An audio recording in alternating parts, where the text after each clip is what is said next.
Ah, capitalism. The art of convincing the masses to buy things they don't need, and the cause of all of the world's problems. Or the solution, depending on who is being asked. Either way though, capitalism simulators like Industry Giant 2 make for some great games. Industry Giant 2 is a game about managing production chains and transporting the finished products to a market. Managing a production chain starts by gathering raw resources. These resources need then to be transported to a factory to be refined into finished products. Some products can be sold directly or can be refined further and or need to be combined with other products to further increase their value. Any products ready for sale need to be brought to a storefront to be sold, but not everything can be sold at one location. The amount of demand in an area is limited. So players need to open and supply more storefronts to liquidate the extra products. The flow of goods is regulated through warehouses. Over relatively short distances, buildings will send and collect resources they need from the warehouses automatically. For distances beyond the automatic range, players will need to set up the transportation networks. All of this in an effort to make as much cash as they possibly can, and proving they are the bestest of CEOs by buying oversized mansions, either during the campaign missions or the endless maps. Campaign missions are levels with preset parameters and win conditions, while endless maps, like the name suggests, are games that go on as long as the player wants, with up to 3 AI opponents, and if enabled, historical events like the Prohibition.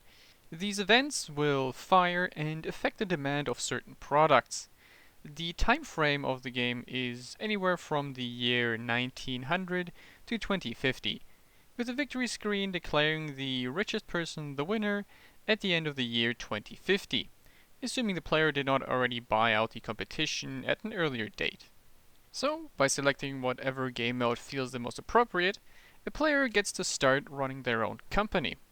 At first, setting up and managing the company works wonderfully. The relations between industries are simple enough that a person can keep them in their head and make the ratio calculations without needing a whole set of spreadsheets, even with all the possible industry branches. A nice touch, as nice as it is to have complex production chains, needing a calculator on hand can get tiresome.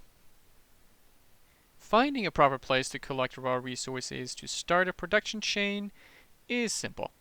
Just look for the resource icons on the map and place the appropriated buildings. Resources are finite and will run out throughout the course of the game, but this is usually not an issue unless the game goes on for a fairly long time, making short transportation routes much more important. Once an appropriate place has been found, secondary and tertiary industries need to be set up. Ideally, these are close enough that the goods and resources can be moved using only the warehouses, leaving the only thing left to do fine-tuning the production chain by adjusting the productivity and wages of the workers. This can be a finicky process, as every building needs to be checked individually to set up what is being produced, how much is being produced, and the workers' wages. Important to note, having different wages in the same industry will cause the workers to strike, shutting down the building until the wages are raised. Once the production chain has been set up properly, the tricky part starts: selling the produced goods. Both the most intriguing part of the game and also the most frustrating. Why is that? Well, to sell products, it is necessary to transport them to the storefronts, so the player has to use the transportation system in the game. And that system is absolutely annoying.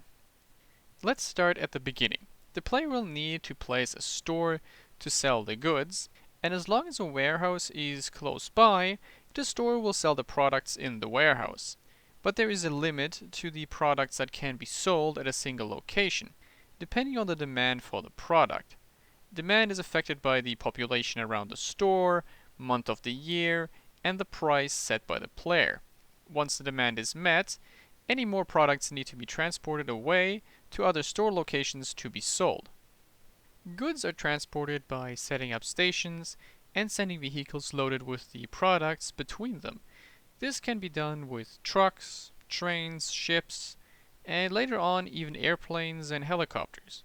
So the players got options on how to transport their goods, with players having to pay per trip the vehicle makes. So the farther the vehicle goes and the more cargo it transports at once, the cheaper the transportation cost in the end. This system works at least until a player tries to scale it up or make big adjustments to established systems. Mainly because the UI, important information is either hard to find or just non existent. Finding out where a specific vehicle is going is painfully annoying, and it's not possible to group them together in any fashion, so any updates to vehicles or their routes is just a pain. And it only gets worse the more vehicles the player owns. Finding out how long a vehicle takes to arrive at their destination, or just how many objects it transports in a month, is not really possible, making it rather difficult to find and correct problems in the system.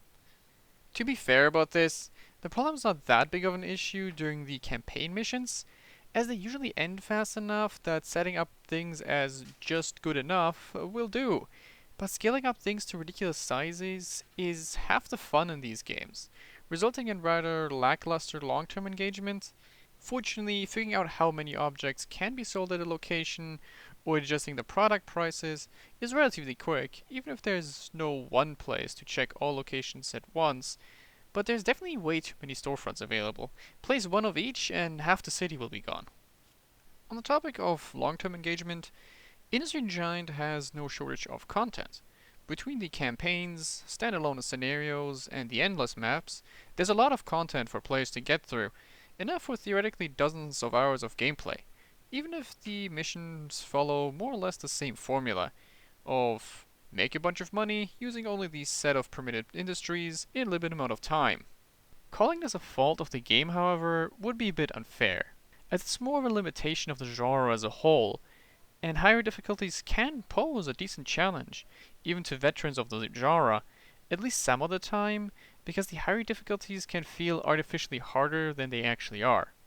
Late game missions can feel like a player needs to complete a specific set of predetermined actions, rather than skillfully managing their company and overcoming the presented challenges through their own wits. The endless games, however, have no real challenge, unless the player activates the AI opponents, but those are rather stupid, so they cheat to compensate. That in itself would not be a problem, that's just something AI does, if it was not so blatant. So playing with high difficulty AI can just feel frustrating rather than actually fun. Honestly, when buying out competition, it would often be better if all their stuff just disappeared, as it's organized horribly often, and demolishing things just costs money. On a technical level, the game functions rather well. As long as the proper compatibility modes are set up, the game will run without much trouble. Just don't tab out of the game. One of the strangest technical aspects of this game, however, is the multiplayer. When purchasing an updated version of the game, the multiplayer will be disabled, but not really. The only thing that was actually done to remove the multiplayer function was to remove the main menu option leading to the multiplayer lobby. It's still entirely possible to add the proper command lines to a shortcut and force the game to boot directly into the multiplayer lobby. Now, the GameSpy servers that the game was relying on for online multiplayer have been shut down, but players can still set up or join local LAN games. Mileage may vary over online play though, could not really test that one. But why the developers bothered to remove the multiplayer is still a mystery. Gameplay wise, multiplayer games are essentially the same as endless games, except that the competition is replaced with up to 3 human players instead of the AI opponents. With all that said, is this game worth playing? Yes, but a soft one.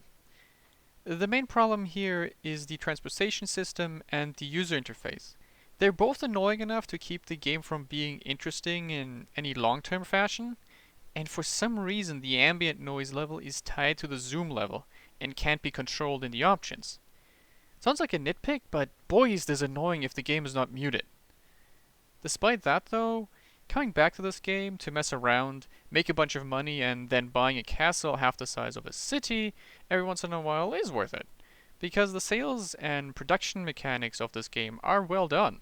Bonus points for the updated versions running so well as long as the compatibility modes are set up properly. The game is about $10 at full price right now, so for anyone interested in resource and production management games, it is worth checking out. Even if better games in the genre already exist, figuring out how to solve a new mission and reading the sometimes humorous mission briefings is definitely fun, at least the first time around. Either way though, there can never be too many capitalism simulators in the world. And with this, I bid you farewell, fellow gentlemen, until we meet again.